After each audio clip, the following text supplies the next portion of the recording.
৮ দফা দাবিতে কৃষি ডিপ্লোমা শিক্ষার্থীদের মানববন্ধন। নির্বাচন পেছাতে চক্রান্ত চলছে বললেন জয়নুল আবদিন ফারুক।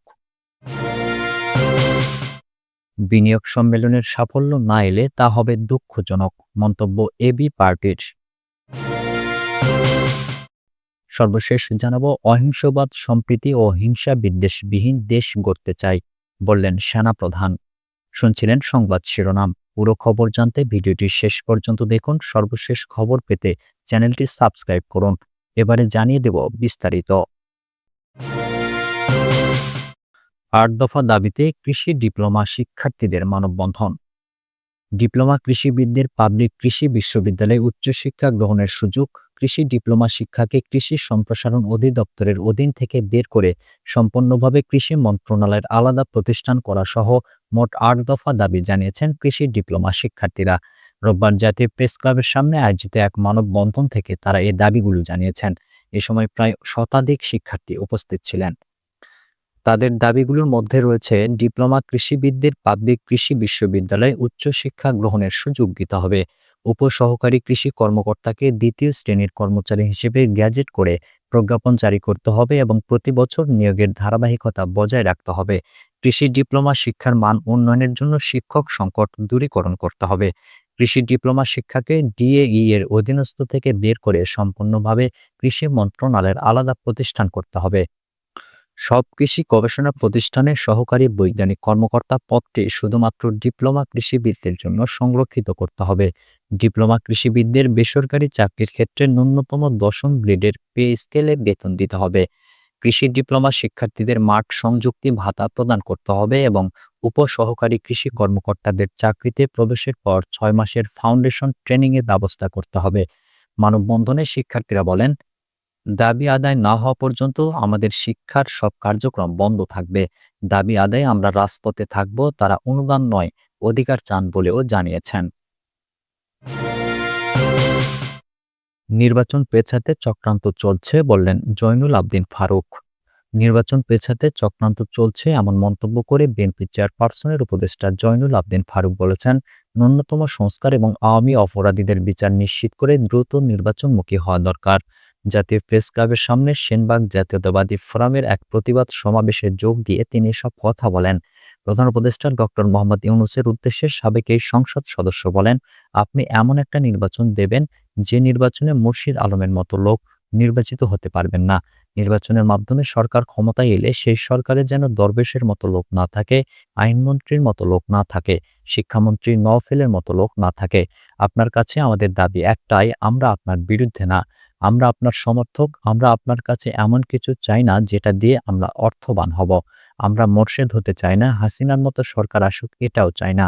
তিনি আরো বলেন, বিএনপির ভারপ্রাপ্ত চেয়ারম্যান তারেক রহমান নির্বাচনের কথা বারবার বলেছেন, কিন্তু কিছু কিছু লোক আছে যারা নির্বাচনের কথা বলে আবার মনে মনে বলে কিসের নির্বাচন, আগে সংস্কার হবে, স্থানীয় নির্বাচন হবে। এসব তালবাহানা করে ফ্যাসিস্ট হাসিনাকে ক্ষমতায় রাখার যে অবস্থা সৃষ্টি হচ্ছে তার ইঙ্গিত বহন করছে। এর থেকে আপনাকে বেরিয়ে আসতে হবে। স্বরাষ্ট্র উপদেষ্টার উদ্দেশ্যে ফারুক বলেন, মোর্শেদ আলমকে গ্রেপ্তার করা হয়েছে কিন্তু পুলিশ রিমান্ডের আবেদন করে নাই কেন? যে ব্যক্তি হাজার হাজার কোটি টাকা অবৈধভাবে উপার্জন করে বিদেশে পাচার করেছে কিন্তু থানা পুলিশ রিমান্ড চায়নি, তিনি একটি চ্যানেলের মালিক।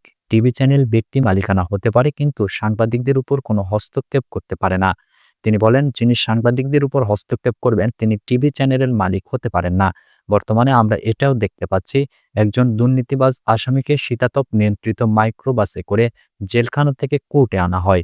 এসবের উত্তর আপনাদের দিতে হবে বলেও মন্তব্য করেছেন তিনি। বিনিয়োগ সম্মেলনের সাফল্য না এলে তা হবে দুঃখজনক, মন্তব্য এবি পার্টির। উচ্চাশা অনুযায়ী বিনিয়োগ সম্মেলনের সাফল্য অর্জিত না হলে তা দুঃখজনক হবে বলে মনে করে আমার বাংলাদেশ পার্টি। মধ্যম আয়ের দেশ হওয়ার পরিকল্পনা থেকে সরে না এলে হাঁকডাক করে আয়োজন করা বিনিয়োগ সম্মেলনের সুবিধা বাংলাদেশ পাবে না বলেও আশঙ্কা দলটির। রোববার দুপুরে রাজধানীর বিজয়নগরে দলের কেন্দ্রীয় কার্যালয়ে আয়োজিত এক সংবাদ সম্মেলনে এবি পার্টির চেয়ারম্যান মজিবুর রহমান মঞ্জু এসব কথা বলেন। মজিবুর রহমান বলেন, এবি পার্টি মনে করে গত রেজিমের দেওয়া বিভিন্ন মিথ্যা ও কাল্পনিক তথ্য উপাত্তের উপর ভিত্তি করে ২০২৬ সালের নভেম্বরে অনুন্নত দেশের তালিকা থেকে বেরিয়ে এসে মধ্যম আয়ের দেশ হওয়ার রূপকল্প দেশের অর্থনীতির মেরুদণ্ড ভেঙে দেবে। দক্ষিণ এশিয়ায় বাংলাদেশ যেসব কারণে বাণিজ্য ও বিনিয়োগের জন্য উপযোগী ও প্রতিযোগিতামূলক অবস্থানে আছে তা আর থাকবে না। তাই দেশি বিদেশি বিনিয়োগকারীরা স্থানীয় বাজার থেকে মুখ ফিরিয়ে নেবে। এবি পার্টির চেয়ারম্যান আরও বলেন, দেশের অর্থনীতি ও বাণিজ্যের স্বচ্ছতার স্বার্থে প্রাসঙ্গিক সব পরিসংখ্যান যাচাই বাছাই করে পুনঃপ্রকাশ করা জরুরি।